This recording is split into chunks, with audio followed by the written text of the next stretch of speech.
नमस्कार, मैं रवीश कुमार। हम जिस दौर में जी रहे हैं उसमें पितृसत्ता को लगातार मिलने वाली चुनौतियां तेज होती जा रही हैं। कब कौन सी बहस किस रफ्तार से उठेगी, इस पर किसी का बस नहीं चलता। 3 तलाक को समाप्त किए जाने की बहस बेहद रोचक दौर में है।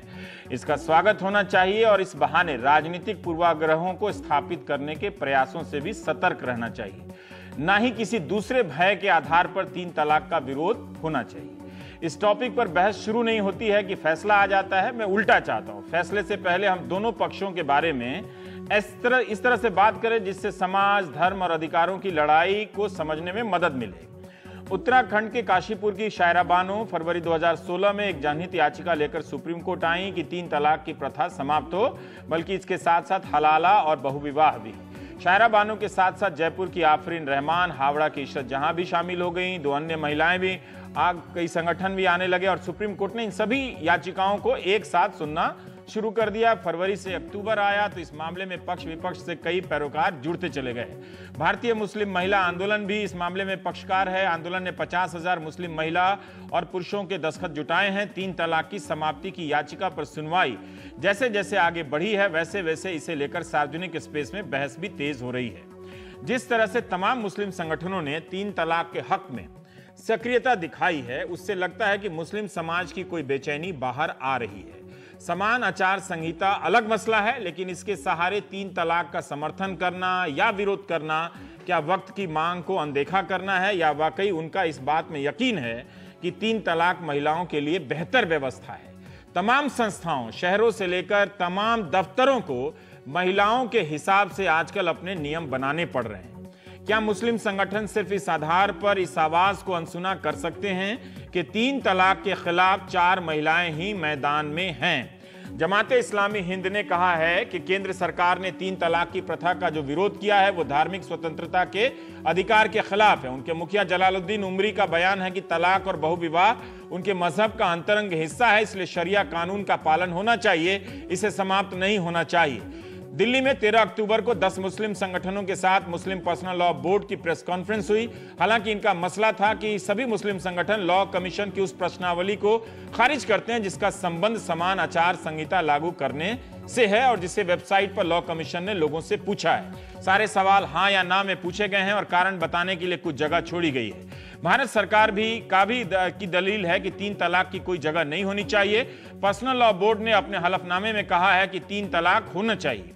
70 पेज के हलफनामे का फ्लेविया एग्नेस ने विश्लेषण करते हुए अखबार में लिखा है कि बोर्ड की कुछ बातें नाकाबिले बर्दाश्त हैं तो कुछ बातें सकारात्मक लगती हैं। एग्नेस का कहना है कि पहले भी इस मामले में पर्सनल लॉ बोर्ड ने सुप्रीम कोर्ट के आदेश को स्वीकार किया है। भारत की सभी धर्मों की महिलाएं protection of women from domestic violence act 2005 के तहत हक और अधिकार मांग सकती हैं। बोर्ड ने भी यह स्वीकार किया है। फ्लेविया कहती हैं कि बोर्ड के इस पोजीशन से जो मिथ फैला हुआ था कि मुस्लिम औरतों को इस कानून के तहत इंसाफ नहीं मिल सकता, वो दूर हुआ है। सुप्रीम कोर्ट के तमाम फैसलों से साबित होता है कि बोर्ड अंतिम अथॉरिटी नहीं है। आज हम सिर्फ 3 तलाक के मसले पर बात करेंगे, वरना आप कब 3 तलाक पर बात करते करते समान आचार संहिता पर चले जाएंगे और समान आचार संहिता पर बात करते करते भूल जाएंगे कि 3 तलाक से बात शुरू हुई थी। भारत सरकार ने लॉ कमीशन को जिम्मा सौंपा है समान आचार संहिता के लिए। तमाम धार्मिक समुदाय परंपराओं के नाम पर कानून से आगे जाकर छूट लेता रहा है। अभी समान आचार संहिता को सिर्फ हिंदू बनाम मुस्लिम के संदर्भ में देखा जा रहा है और बहुत हद तक शादी विवाह के कानून के संदर्भ में देखा जा रहा है। लेकिन देखना चाहिए कि यह बहस व्यापक अर्थों को लेता है, मुद्दों को लेता है और अन्य दिशाओं में जाती है या नहीं। क्या इस सभी धर्मों और समाजों की परंपराओं को भी एक कानून के तहत लाया जाएगा या उसकी कोशिश हो रही है, या इसका इशारा प्रश्नावली में है। जैसे हैदराबाद की 13 साल की आराधना जैन परंपरा के अनुसार 68 दिनों का उपवास करती हैं। इसके नतीजे में वो इतनी कमजोर हो जाती हैं कि वो उनकी मौत का कारण बनता है। पुलिस मामले की जांच कर रही है कि कहीं माँ बाप ने उकसाया तो नहीं, इसकी आलोचना हो रही है। जैन समाज के संतों का कहना है कि उनकी परंपराओं के आगे लोग ना आए, लोग उनके समुदाय को बदनाम कर रहे हैं। यानी जैन संत मोक्ष प्राप्ति की दिशा में इस उपवास का समर्थन कर रहे हैं, अपनी धार्मिक परंपरा का बचाव कर रहे हैं। क्या सरकार इन परंपराओं पर भी रोक लगाने के बारे में पहल करेगी, या 13 साल की लड़की 68 दिन का उपवास ना करे इसे लेकर कोई कानून बनाएगी? संथारा पर रोक लगाने का मामला अभी अदालत में है, लेकिन इसे लेकर बहस समय समय पर चलती रहती है। बाल विवाह से लेकर सती प्रथा तक इन सबको कानून और सामाजिक आंदोलन से, धार्मिक मान्यताओं से अलग किया गया और निपटाया गया। ऐसे कई उदाहरण मिलेंगे। आज भी ये काम होता रहता है, बहुत सफलता मिलती है, बहुत बार नहीं भी मिलती है। जैसे सुप्रीम कोर्ट ने ही माना है कि हिंदू कोड बिल के बाद भी बहुविवाह पर रोक लगी, लेकिन जमीनी हकीकत कुछ और है। लेकिन इस आधार पर नई पहल ना हो, यह बात भी ठीक नहीं लगती। कोई ठोस आंकड़ा तो नहीं मिलता सरकारी, लेकिन तमाम मुस्लिम महिलाएं शरिया कानून की जगह भारतीय दंड संहिताओं के तहत अपने अधिकारों की लड़ाई पहले भी लड़ती रही हैं और आज भी लड़ रही हैं। कुछ सवालों के जवाब जानने का प्रयास करूंगा इस शो में कि क्या 3 तलाक ही तलाक देने का एकमात्र या प्रचलित तरीका है मुस्लिम औरतों के बीच या मुस्लिम समाज में? क्या तलाक सिर्फ पुरुष मुसलमान ही देते हैं? खुला प्रथा है जिसके तहत महिलाएं तलाक देती हैं। क्या महिलाएं खुला का इस्तेमाल करती हैं? फस के निकाह के तहत जब बीवी तलाक चाहती है और मियां नहीं देता है तो शादी खत्म कर दी जाती है। तफवीज़े तलाक के तहत बीवी को तलाक का हक दे दिया जाता है। ये सब अनुषा रिजवी के लेख में है। क्या इन परंपराओं का इस्तेमाल होता है? मेरा जोर इस पर है कि अंतिम फैसले पर पहुंचने से पहले हम जानें कि है क्या ये मामला। दिक्कत यह है कि हम जिस मसले पर बहस कर रहे हैं उससे संबंधित ठीक आंकड़े नहीं है। जैसे हम नहीं जानते कि कितने पुरुष 3 तलाक का इस्तेमाल करते हैं या कितनी महिलाएं तलाक के अपने अधिकारों का इस्तेमाल कर पाती हैं या वो पीड़ित हैं। कुछ सवाल मेरे मन में अनुषा के ही लेख को पढ़ते हुए आए कि क्या 3 तलाक की परंपरा सभी मुस्लिम समाज यानी फिरके में पाई जाती है? आप ध्यान रखें, कोई एक मुस्लिम समाज नहीं होता है। हनफी, शाफई, हम्बली और मालिकी इस्लामिक कानून के ये 4 प्रचलित स्कूल हैं। शियाओं की भी अपनी अलग व्यवस्था है। क्या सभी महिलाओं के लिए बने सेकुलर कानून मुस्लिम महिलाओं पर लागू नहीं होते हैं? जैसे घरेलू हिंसा एक्ट जो है 2005, दहेज एंटी डाउरी एक्ट जो है 1961 का, क्या वो लागू नहीं होता है या उसका वो इस्तेमाल करती हैं? क्या कुरान में लिखा है कि 3 तलाक होना चाहिए? अगर नहीं लिखा है तो फिर इसका बचाव किसके लिए किया जा रहा है? क्या मुस्लिम संगठन दावा कर सकते हैं कि 3 तलाक से महिलाओं को नुकसान नहीं है? क्या मुस्लिम संगठनों की यह नाकामी नहीं है कि काशीपुर, जयपुर और हावड़ा की औरतों को सुप्रीम कोर्ट तक का दरवाजा खटखटाना पड़ा? अगर इसमें अच्छाई है तो बताया जाना चाहिए। 33 देशों में 3 तलाक बंद है, इनमें से 22 इस्लामिक मुल्क हैं। 2005 में all India Muslim personal law board ने मॉडल निकाहनामा बनाया जिसके अंदर कहा गया कि 3 की जगह 1 ही तलाक काफी है। उसके बाद 90 दिनों का वक्त मिले जिस दौरान तलाक देने वाला सोच सकता है, परिवार में लोग सुलह का प्रयास कर सकते हैं और 3 महीने बाद अगर वापस होना चाहे तो हो सकते हैं। 15 साल बाद ये नौबत क्यों आई? क्या मुस्लिम पर्सनल लॉ बोर्ड के पास ऐसी कोई इस तरह का कोई ढांचा नहीं है जिससे वो अपने ही व्यवस्था को लागू करा सके? तो हम इन सब पर बात करेंगे। तलाक होना चाहिए पर इतना भी आसान ना हो, गैर जिम्मेदार तरीके से ना हो और बहुत ही मुश्किल और जटिल भी ना होना चाहिए। तो हमारे साथ नूर जहां हैं, आप संस्थापक सदस्य हैं भारतीय मुस्लिम महिला आंदोलन, जिसके बारे में कहा जा रहा है कि आप जैसी महिला संगठन आटे में नमक के बराबर हैं, तो नमक ही समझिए फिलहाल। असगर अली इमाम मेहंदी साहब हैं, आप सदस्य हैं मुस्लिम पर्सनल लॉ बोर्ड के, और शिबा असलम फहमी हैं, इस्लामी नारीवादी लेखिका और मुस्लिम इश्यूज़ पे लिखती रहती हैं। नूर जहां जी, मैं बुनियादी सवाल जानना चाहता हूं और मैं आप तीनों को स्पष्ट कर देना चाहता हूं कि मैं समान आचार संहिता पर आज चर्चा नहीं कर रहा हूं। 3 तलाक होना चाहिए, नहीं होना चाहिए, मैं सिर्फ इसी तक सीमित रहूंगा। तो आप तीनों में से कोई भी समान आचार संहिता के ढाल का इस्तेमाल ना करें, उसके लिए मैं अलग से बहस कर लूंगा। तो नूर जहां जी, मैं ये जानना चाहता हूं कि आप लोग क्यों चाहती हैं कि 3 तलाक की व्यवस्था समाप्त हो जाए? क्या ये समाप्त हो जाने से मुस्लिम औरतों के अधिकार, हक सुरक्षित होते हैं? उनकी जिंदगी कैसे बेहतर होती है? रवीश जी, पिछले 10 साल से भारतीय मुस्लिम महिला आंदोलन का जो देश भर में काम है उसमें तकरीबन हर स्टेट में हम ये देखते हैं कि मुस्लिम औरतें हमारे पास आती हैं, हमारे सेंटर्स पे आती हैं और उनके कई और समस्याएं हैं। उसमें एक ये समस्या और ये कठिनाई वो लेकर आती है कि मेरे शौहर ने मुझे जुबान से तलाक दे दिया है, या मेरे शौहर ने मुझे SMS करके तलाक दे दिया है, या मैं सोई थी और मैं जब सोकर उठी तब मेरे शौहर ने कहा जब तू सोई थी तब मैंने तुझे तलाक दे दिया, अब तू घर से निकल जा। तो अलग अलग तरीके हमारे सामने आए हैं जहाँ पर औरतों को यूनिलैटरली बिल्कुल उससे ना पूछा गया, ना उसे बताया गया, उसकी मौजूदगी भी वहाँ ज़रूरी नहीं समझी गई है और उसको बिल्कुल अपनी मर्जी से मनमाने तरीके से बिना कोई वजह बताए उसका शौहर उसको बहुत कन्वीनियंटली तलाक दे देता है और घर से बाहर करता है, बच्चों समेत। तो ये जो तरीका है उससे ये होता है कि जब निकाह करते हैं तब निकाह कबूल करने की जो बात है वो दोनों की तरफ से होनी चाहिए।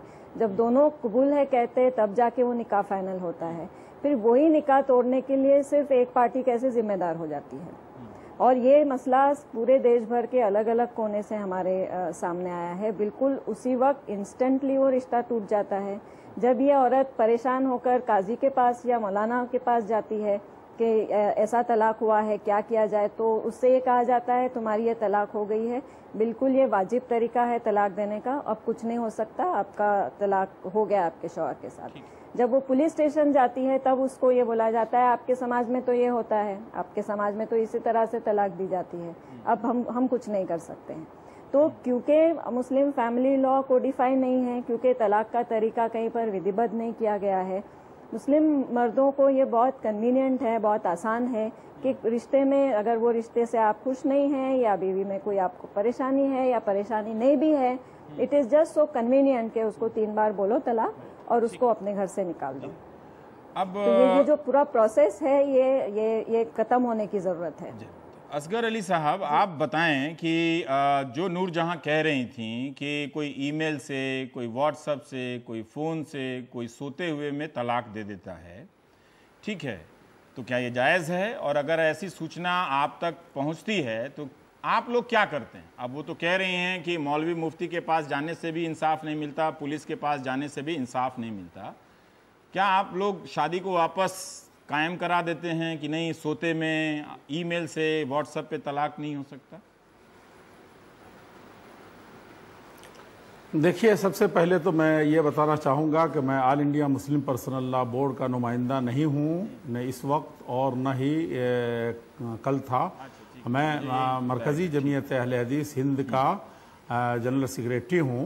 बोर्ड से ताल्लुक़ है अपना और बोर्ड के तमाम अच्छे कामों में हम शरीक भी रहते हैं, लेकिन उसकी नुमाइंदगी की हैसियत से या मेंबर के हैसियत से इस वक्त हम बात नहीं कर रहे हैं। दूसरी बात यह है कि जो बहन ने अभी फरमाया है कि तलाक को जिस आसान तरीके से उन्होंने ले लिया है और एक छवि पेश की है मुसलमान शौहरों की या मुसलमान सोसाइटी की, तो ठीक है, आप बोल लीजिए। उससे हम सहमत नहीं हैं। हम सीधे सीधे इस्लाम के बारे में जल्दी से अगर ये कहना चाहते हैं कि जिस तरह मियाँ बीवी का रिश्ता बड़ा मुक़द्दस और बेहतर होता है और उससे मजबूत कोई रिश्ता इंसानी ज़िंदगी में इस तरह का नहीं होता, तो उसको ऐसे खेल तमाशे के ज़रिए से ख़त्म नहीं किया जाता है। इस्लाम में है कि अगर इस्लाम की व्याख्या नहीं पूछी, मैंने आपसे सिंपल सवाल पूछा कि जो लोग ईमेल से तलाक देते हैं, व्हाट्सएप से तलाक दे देते हैं, सोते हुए में तलाक दे देते हैं, ऐसी औरतों को क्या इस तलाक को आप मान लेते हैं, स्वीकार कर लेते हैं? अगर नहीं मानते हैं तो इसको वापस आप शादी को कैसे कायम कराते हैं? मैंने ये पूछा है आपसे सर। देखिए, तलाक तो जिस तरीके से भी, चाहे वो बैठा करके दें या चाहे जैसे भी दें, तलाक उसने दी है, जुदाई की बात की है तो वो जुदाई की बात है। चाहे वो सो रही हो लिख करके व्हाट्सएप से तलाक हो, इतना आसान है तलाक देना? वो आसान इतना नहीं है। मैं वही बताने जा रहा था, कह रहे हैं कि आप इस्लाम का कंसेप्ट जानना नहीं चाहते हैं। मैं ये जानना चाहता हूं, क्या इस तरह से तलाक लोग लेते हैं, देते हैं तलाक?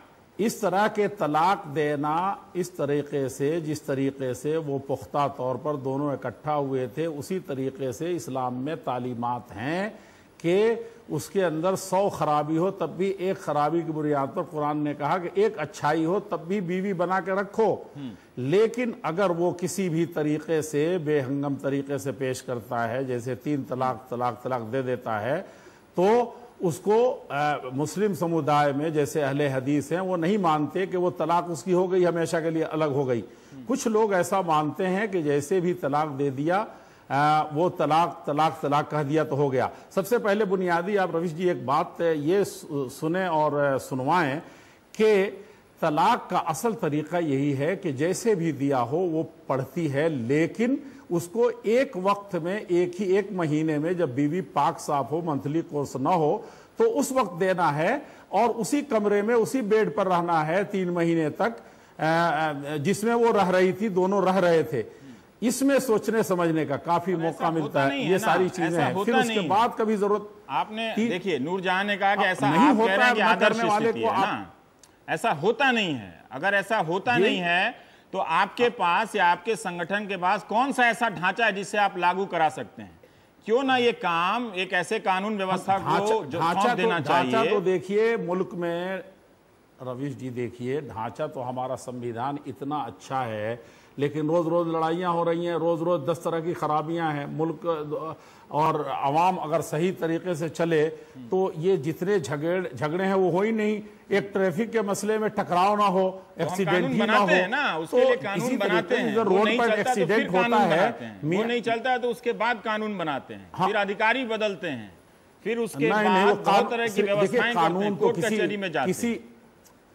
किसी नए कोर्ट कचहरी में जाते हैं, असगर अली साहब ये कोर्ट कचहरी में जाने के बाद भी समस्याएं तो रुकी नहीं कमरे है। में एक पक्ष सोया हुआ है, दूसरा पक्ष उसको तलाक बोल दे, सुना या नहीं सुना तलाक हो गया। औरत का हक कहां गया? अगर उसने दिया है, औरत का हक है। औरत भी अगर मर्द नहीं है और वो उसको अब तक की जिंदगी में जो तजर्बा हुआ है तो वो खुला ले लेती है। दोनों को हक ये दिया गया है। लेकिन इसका जैसे आप धड़ल्ले से कह रहे हैं कि सोई है, उसके पहले वो न पागल है न ये है, वो इज़्दिवाजी जिंदगी में जिसको दुल्हन बना के लाए, ऐसे ही नहीं वैसा नहीं होता जैसा कि आप फरमा रहे हैं कि जो आया ऐसे कह दिया हो गया। अब 3 तलाक से लेकर के आप असल तलाक के नाजायज होने ही का एक दूसरा शोशा जब छोड़ा जाएगा तो ये तो और ज्यादा बलंदर हो जाएगा। ऐसा नहीं है कि आप जैसा कह रहे हैं कि कोई आया, बीवी सोई हुई और तलाक दे दिया। ये कई % होता है। मैं भी यहाँ रहता हूँ, लाखों मुसलमान हैं, ऐसा केस तो सुनने में नहीं आता। पता नहीं लोग कहाँ से बयान करते हैं। और हम अपने कुंबे कबीले में नहीं बता सकते कि ऐसा कभी हुआ हो। तो देखिए इज़्दिवाजी जिंदगी में जब बार बार शुरू होता है तो इस तरह की चीज वो देता है, जब दे दिया तो वो होता है। अब आप रुकिए, अब आप शिवा जी से पूछ रहे हैं, ये कह रहे हैं कितने प्रतिशत में होता है। सवाल उसका नहीं है मेरे नजर से।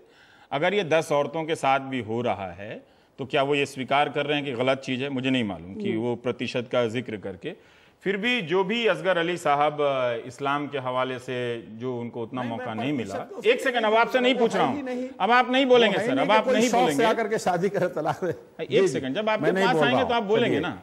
तो मैं ये जानना चाहता हूं कि ये कह रहे हैं कि संविधान का भी हवाला दिया कि बहुत सारी चीजें कानून बनने के बाद नहीं लागू हो पाती हैं। ठीक है, तो क्या इन तर्कों से इस अधिकार को छोड़ दिया जाए? क्या हम सही तस्वीर जानना चाहते हैं कि आम घरों में मुस्लिम महिलाओं की स्थिति क्या होती है इस तरह के पुरुषों को जो अधिकार मिले हुए हैं, और औरत के पास क्या स्थिति होती है? क्या वो लाचार होके नींद से उठी और शौहर ने तलाक दिया तो घर से बाहर आ गई? हाँ, ये करना पड़ेगा उसको। अगर जो अभी व्यवस्था है उसमें कोई मुफ्ती, कोई काजी ये नहीं कहेगा कि नींद में, नशे की हालत में, गुस्से में, बंदूक की नोक पर किसी भी वजह से अगर कह दिया कि मैं तुम्हें तलाक देता हूँ तो तलाक नहीं हुआ, वो तलाक हो जाता, माना जाता है। और हमारा जो पूरा मुतालबा है वो यही है कि नहीं माना जाता। हम नहीं, मैं खुद नहीं मानता। बोले नहीं, अब एक धीरे-धीरे बोलने दीजिए सबको। हाँ, बीच में मत बोलिए। हाँ, ये बात सही है कि शिया हजरात नहीं मानते हैं और अहले हदीस भी नहीं मानते होंगे, ये बात सही है। लेकिन जो बहुत बड़ा सुन्नी मुस्लिम तबका है, देवबंद के मानने वालों से लेकर के और भी दीगर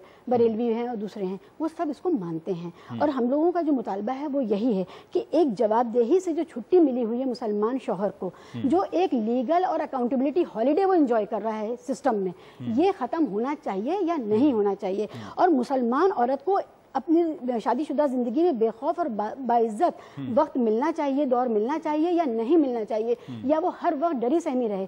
बहुत से मौलाना ये आर्गुमेंट देते हैं कि मुसलमानों में तलाक सबसे कम होता है। वो इतनी डरी सहमी है, वो अपने हक नहीं मांग सकती, वो अपने लिए बुनियादी चीज़ें नहीं मांग सकती, क्योंकि ट्रिपल तलाक का जो आतंक है वो उसकी तलवार लटक रही है उसकी गर्दन पे। ऐसे में कम तलाक ही होगा, लेकिन वो उससे ये पॉजिटिव कमी नहीं है, ये खौफजदा कमी है। तो इस एक तो बात ये समझने की है। दूसरी बात ये है कि जब भी हम लोग इस पर बात करते हैं, तलाक पर बात करते हैं, तो इस्लाम के आइडियलिज्म के पीछे छुप करके मुसलमान मर्द का जो दुर्व्यवहार है उसको उसकी आड़ ली जाती है। इस्लाम क्या कहता है, कुरान क्या कहता है?